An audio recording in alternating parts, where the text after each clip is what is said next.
काय मराठ्याच्या ओबीसीच्या रिझर्वेशनला आम्ही धक्का लागू देणार. स्वतःचा का धक्का लागला? तुम्ही सरळ सरळ त्यांना तुम्ही मुलांचे प्रमाणपत्र वाटप केले.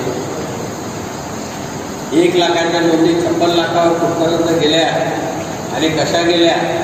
काही व्हॉट्सअपवर सुद्धा फिरवल्या जात आहे की शाही वेगळी आहे.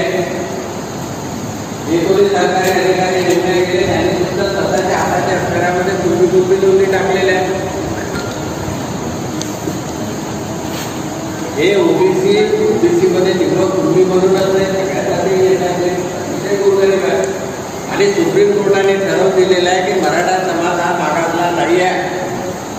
सुप्रीम कोर्टाचा त्याच्यावर निकाल झालेला आहे. असं असताना जर समजा मराठ्यांना ओबीसी खाली आरक्षण दिलं तुम्हाला परत करावं लागेल.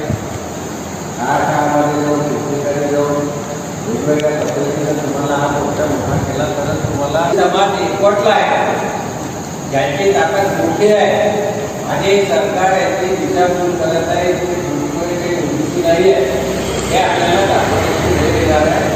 ह्या कोण कोण्या पक्षाकडे जाणार आहे, भाजपकडे जाणार आहे की काँग्रेसकडे जाणार आहे की आघाडीकडे जाणार आहे, फिरायला पाहिजे.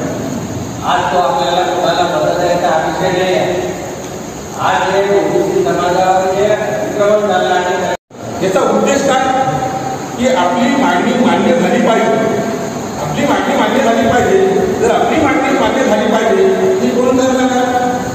या देशातली सत्ताधारी व्यवस्था. आणि म्हणून माझी विनंती आहे, आपण सर्व पक्षामध्ये काम करत असताना सत्ताधारी पक्षामध्ये जी ओबीसी मंडळी आहे त्यांनी स्वतः हे आंदोलन आम्ही इतर सर्व ओबीसी काढत असेल, विरोधी पक्ष